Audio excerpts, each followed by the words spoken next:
Hello, everyone. I welcome you to this week's edition of Welcome Change. I'm Marie Ringler. I'm a member of the Global Leadership Group of Ashoka, and I'm super delighted to be joined today by Constanza del Río in Santiago, Chile. Welcome, Constanza. Hi, Marie. Thank you very much for this invitation. How are you? I'm good.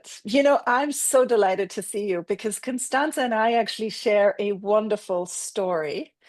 I met and had the real privilege of meeting Constanza during her election process to become an Ashoka Fellow. I was one of her interviewers. And, that process is a very intense and rigorous process with, dozens of hours of conversations and due diligence. And it was just such a pleasure to meet you, Constanza, and feel your fire. But also, what you did for me is that you opened my eyes to a problem that I had no idea about, which was the problem of stolen children in Chile, but also around the world. And this is what we're going to talk about today, Constanza. And I would invite you to maybe share with us how you came to work in this field and what your personal connection is to this problem that, not only Chile has. No, not only you. Okay, I'm gonna present myself. My name is Constanza del Río. I live in Santiago, Chile, and I am the founder of an organization called NGO Nos Buscamos. That means we are looking for each other. This organization is dedicated to reconnecting people who were separate from their biological families due to illegal adoptions here in Chile. And my journey started when I discovered as an adult that I was one of the many children who were taken from their biological families and placed into adoption under fraudulent circumstances. This revelation changed my life and led me to uncover the scale of this problem, no, not just in my country, Chile, but globally. And that's how we started Yeah. doing Nos Buscamos. Yes. I sometimes think of you, Constanza, as a detective, right? I see you with a hat and one of these glasses. And that's really what put you on this journey, right? Is Yeah. trying to understand what really happened. And you just shared with me the numbers, and I think this is important for all of us to understand that it's estimated that 65,000 children were Yes. taken illegally from their families in Chile Here in alone. Chile. Mm, Yeah, yes. 65,000. This number has been raising for the last couple of years because our national police is investigating, because I started this investigation in 2018. I came Mm, to a judge that he has to investigate this. And first they said like 10,000, then 25,000. When we met, I think it was yes. Yeah, 25,000. And now they have exactly. come with this Yeah. 65,000 children. Mm, It's very shocking to think that Chile is a mm, really little tiny country. We mm, now have 18 million people. mm. So if to And imagine the 70s, 65,000. So mm, almost all the families were victims of this. yeah. Tell us a little bit more so that people understand what really happened there, because this was also the shocking part for me. When you explained this, the scale of this problem to me. How were these children taken, and what was the system around it that also allowed it to operate for such a long time? Okay, through the last couple of years, we have discovered more and more information. We did have this like a theory about Pinochet, but we didn't have any proof. And of course, half of the country is still defending this dictatorship. So it was very hard for us. We received threats and everything because of them, because the people who still uh, Mm.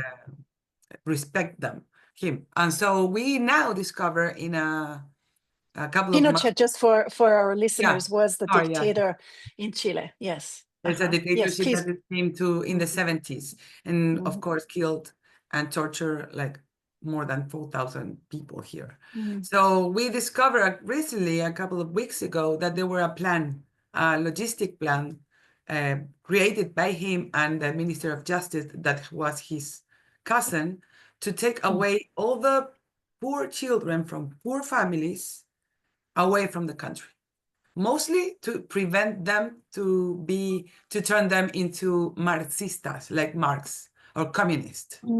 He was trying to take away all the risk of possible future communists who can go against him. So this was a systematic thing against poor women in the more poor areas of Chile, not only Santiago, in the south of Chile mostly. And the worst population were the people who are from Mapuche. Mapuche is our indigenous. And women from Mapuche places were the victims of this dictatorship. And the kids were tricking them, saying that the babies has died on labor, or they were forced to give the babies up for adoption, because this is not adoption. That's why I'm doing the thing. Because they were threatened by the policemen if they don't give the babies or the children to the adoption agencies, they will be taken to jail. So there were threats, and how do you say, they were tricked. And now, they were tricked. And these women were the typical kind of women who has no nets, no money, from the poorest areas of Chile, and they have no way to defend against this policy, because it was a public policy in Chile. Yeah. And this is And yes, and you told me that 90% of these children were adopted outside the country, right? 99, yeah. Yeah, They by were parents who also paid considerable sums for these adoptions, right? Yeah, because these children were taken by social assistants, judges, and lawyers. Like, we have to try to figure out this. It's not that a baby stolen and sold them on a alley dark side. No, they were taken with passports, with all the documentation. So the adopted parents thought that it was completely legal. Okay, so the adopted parents are victims too. They were tricked, and they didn't know that they were stealing, children from another mother. Of course, most of them wouldn't have done that if they knew. Yes. And since you started your organization, you've been able to uncover 7,000 cases, or document 7,000 of those cases, and also reunite 600 families. Tell us how are you doing this, right? I mean, I said earlier, I think of you as, a detective, but you're also employing really, sophisticated technology and a huge network of volunteers. Yeah, we have developed an online database. We also are very emphatic of using new technologies, not just copybooks and like our volunteers. We have more than 25 volunteers all around Chile, and we have volunteers in Europe and United States too, in Australia too, because there were more than 23 countries who were the countries who received these kids. Okay, so we were with a database, we were with the volunteers that are very investigating kind of people, like you said, like with a computer and the glasses, like a journalist in investigation. And also we have a huge, how do you say, with MyHeritage, the DNA bank around the world, because we need DNA. This is not only about data or paperwork. Like, we can go to National Archive to find out paperwork and things like that. But DNA is the most important tool today, 2025. This didn't exist 15 years ago. When I started my journey, the DNA was really, really expensive and very, very hard to have. Today, we have a partnership with MyHeritage DNA Bank. They're being awesome. They're giving us the DNAs for free, and we give them to the mothers here in Chile for free. We don't sell DNA or nothing like that. We just give the DNA for the families, because their children, now adults, are in Europe. So it's impossible to them to come back to Chile because they don't speak the language. This is Latin America, a completely different kind of country from Europe. The justice is really slow, like really slow, and it's going to take for at least 20 years to get this solved, and the mother's going to be dead by now. So we have to do it now, and we have developed this 9-step protocol thing that we have it on our website, nosbuscamos.org. And if you're an adoptee and you were born in Chile, you can go step by step. It's really, really easy. At least we have a step-by-step protocol. When I started, there were nothing. One thing that deeply touched me about your work is that every single story that you're working with is a story of pain. It's a story of loss. And in some cases, it has also devastated whole communities. You told me about villages where, there were 400 inhabitants and 50 babies were stolen. Yeah. So entire generations were stolen. And the generation and the community is affected by this, because it's so. When we had our first talk, it's hard to believe that someone can steal a child and sell it to a adoption agency in Europe. It's like a movie. It's really surrealistic, and it's hard to them to understand that the babies are alive. Many times, like Saturday, I have a call between France and Temuco. There's like the city of the Mapuche people here in Chile in the south. And I was talking to this mother, and she was so mad at me, saying, "You are kidding, you don't," like she was mad at me because she thought that it was making fun of her loss. And she said, "I lost a baby boy. What are you talking about?" And he said, "No, it's a baby girl." And now she's 35. She lives in France. She's been looking for you for the last 10 years. And we finally managed to find the mother and the brother. And it was a beautiful story. And we always said, this is devastating.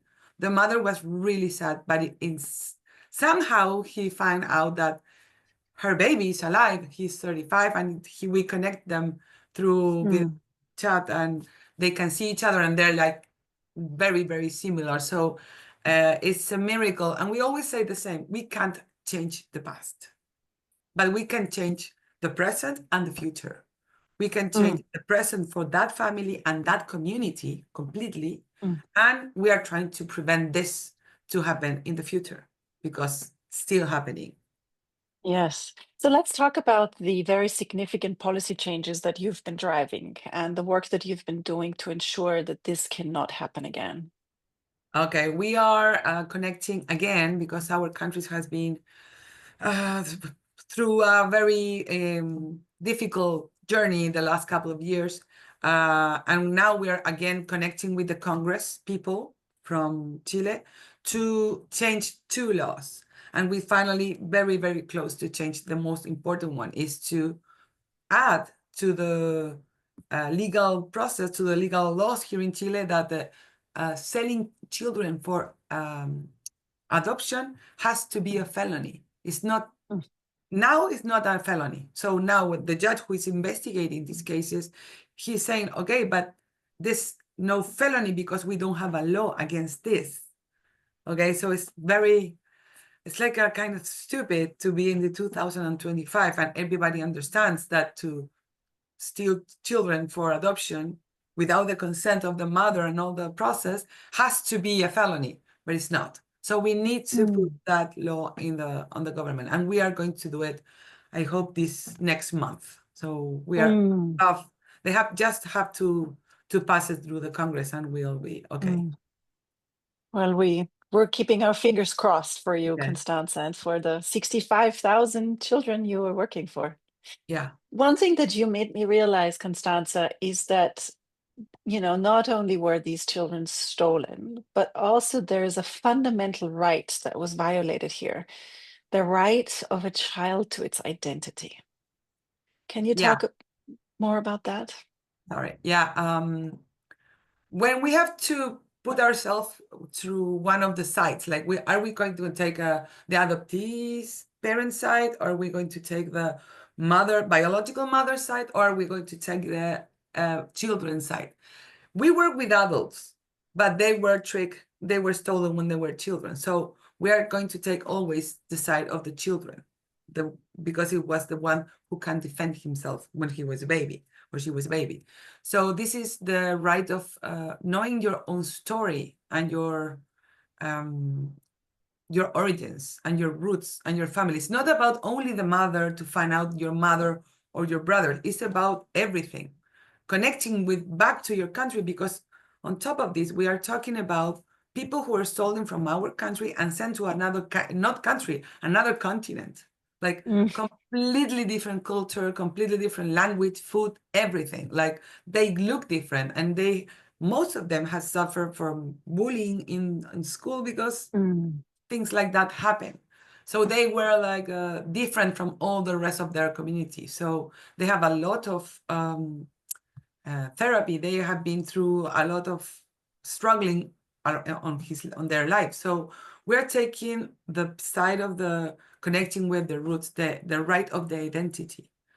That the right for identity is one of the rights of the children and supposed to be guaranteed, but for all the people who are adopted or trafficked, that right is completely erased, because when you are adopted legally, at least you have the possibility to go back to your country, to ask for your paperwork and documents and stuff like that. But with people who were victims of traffic, there's nothing. No document, no nothing. We can do nothing. So we are preventing this from happening in the future, and we are defending the present of these people. One thing that I also realized through our conversations is that this is not just a problem in Chile. It's, of course, in Chile, it happened in a very specific context, as you explained, sort of it was systematic in the context of a dictatorship and also later on. But this is actually a global problem. And I just recently read numbers from South Korea where 200,000 children were sent abroad until the mid 80s. And I'm wondering, whether you can tell us more about the work that you're doing globally, and how you are working to end global child trafficking for all of us. Okay, one of the things that we have done this couple of years is that our work in Chile has shown that justice and recognition are possible, because the governments are always saying, what can we do? It's impossible. We're talking about 1,000 children or things like that. But the methodology that we have developed here, combining DNA testing, digital platform, investigation journalism, and artificial intelligence now, can be applied globally. Yesterday, we went to a documentary from Ukrainian children.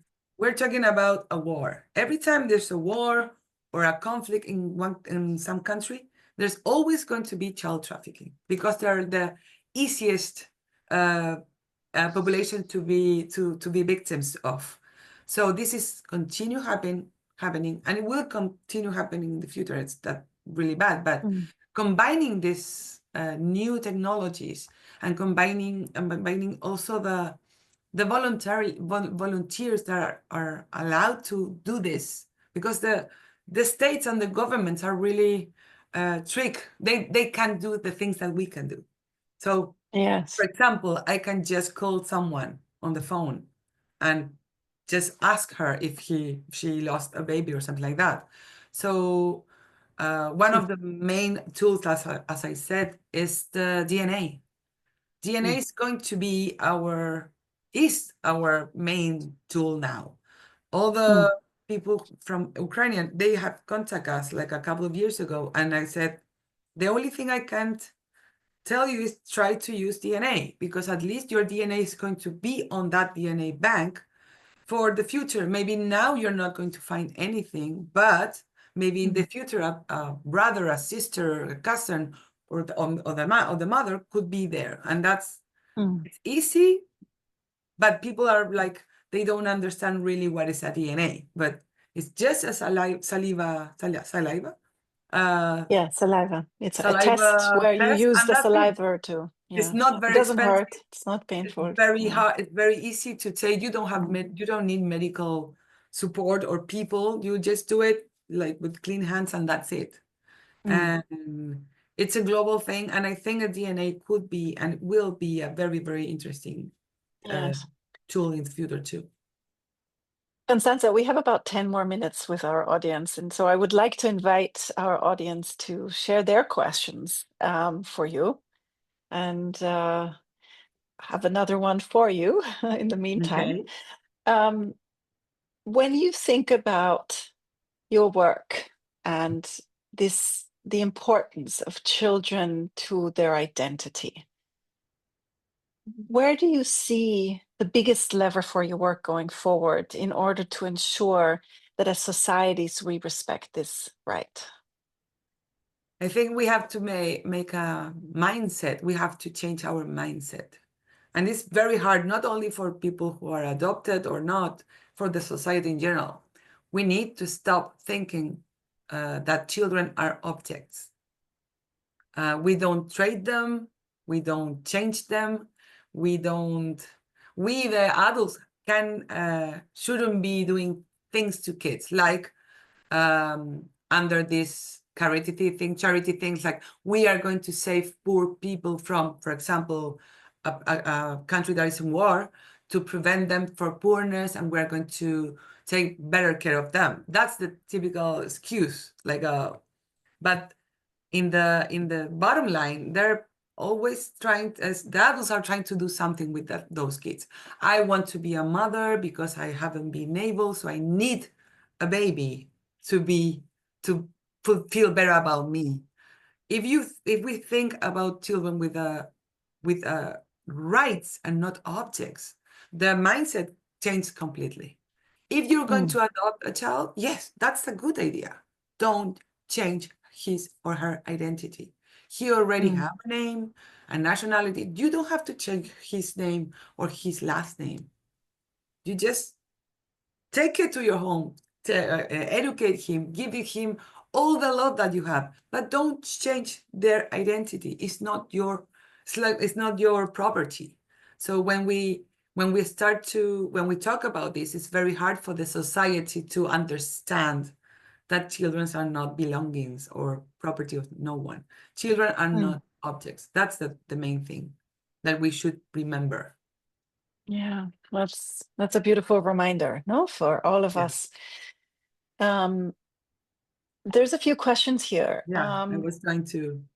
Yes, and one of them is, what is the government doing right now to stop this? And will there be, and I guess this is going in the direction of, the idea of a truth and reconciliation commission, is one of the questions. So I guess this applies to Chile, but do you see Chile. that happening? Yeah, in this government last year, the government installed they said mesa de trabajo, but it's like a commission, okay? But they only gather around once a month, and the civil organizations are not invited. So yeah, there were good intentions there, but they didn't execute it in the right way. And there's some people saying that it's a good thing that Chile have their own DNA bank, and that's plain and stupid solution, because all of the children, the adults now, are in other countries. Chile doesn't have the technology, and they don't have the money to make more than 65,000 DNA around the world. That's impossible. So we need to use what we have now. This is what we have now: DNA from MyHeritage DNA Bank, or else in the future. But yeah, they're trying to do things. And one of the main things that we have just this last year to do it, because this president is going, is that we want, and not only Nos Buscamos, okay, I'm going to be very, very emphatic in this. There are other organizations working with children who were born in Chile and adopted in other countries. And we all are trying to get the president and the state of Chile to recognize this as a human right violation, because they haven't recognized it. Yes, so for us, is if they don't recognize it, how are they going to make policies or solutions for these people? Because, for example, all the people who were trafficked away from Chile, they have two identities, not two nationalities. They have two names, two identities, two nationalities, two everything. So it's very tricky for them legally. We need to make a Chilean policy to fix this. And we need that our president, Gabriel Boric, recognize this as a human right violation. Mm. Yeah. What will you do to achieve that? I mean, that's the beauty and one of the reasons why I'm always so inspired by talking to, people like yourself, social entrepreneurs in our network, because you make impossible things happen. So Yeah. what are you going to do to make this very hard ask happen? We have been with him 3 times. We once where we were in Washington, and we are friends with the ambassador, so he led us in his home, and we met the president there with other adoptees, like the victims. Because I am adopted, I was trafficked, but I remain in Chile. The main thing here is that people who are adopted in other countries. So we are asking him for meetings, and we are very close to find out in June. The people are from the government is saying something is going to happen in June. So we're finger crossed. We already have another ask for another meeting with him. We have asked him like more than 20 meetings, but he's always busy, whatever. And now one of the many things, and Marie, is very important that we gather around through organizations. We are working with Anna Born, and I think she's on the panel, or she's listened to this.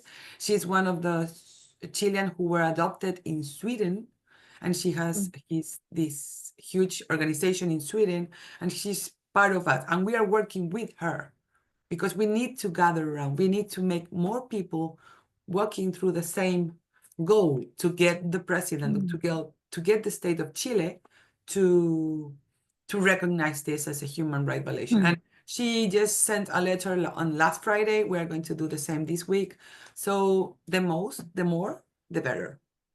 So basically what you're saying is that you are working with people affected to make sure their voice is heard and that they become the advocates for this critical recognition of this past We are injustice. empowering other people, other organizations. Anna came to Chile to live for 6 months, and I have been with her in all the meetings. And this is not about Nos Buscamos, it's about the victims of child trafficking, giving the voice to the mothers that are still alive, and giving the voice and the power to the young, like me, young people who are trying to make advocacy for this goal, to make it sure about this, to spread the word. Thank you so much, Constanza, for all these amazing insights. A huge thank you to you and your team. Are there last words that you want to share with us? A last wish to the community? Of course. We need support, economical support. So of course, every organization need to continue working, and for that we need money, like plain and simple. I'm very happy to say that we are still working, and we have a couple of partnership with us, but we need more support. So if you want to help us as a volunteer or economically, or you have a opportunity for us, please connect us to www.nosbuscamos.org. And our email, we have a Instagram, Facebook, YouTube, everything's is posted every day. This is going to be posted on our TikTok too. So if you want to help, you can help. So help us. That's so beautiful. Thank you so much, Constanza. I think you're really showing how this past injustice can be, at least to some extent, be healed by people coming together and working on this together, and all of us putting our resources together. So I wish you all the very best. Thank you very much. There is a new welcome change coming up soon. It's on April 16 with our Ashoka founder, Bill Drayton, in conversation with David Bornstein. And I hope that all of you who are listening and watching today will join us again. And thank you so much, Constanza. Thank you for all the important work you're doing. You're doing a great job. It's been a pleasure. Thank you, Constanza. See you.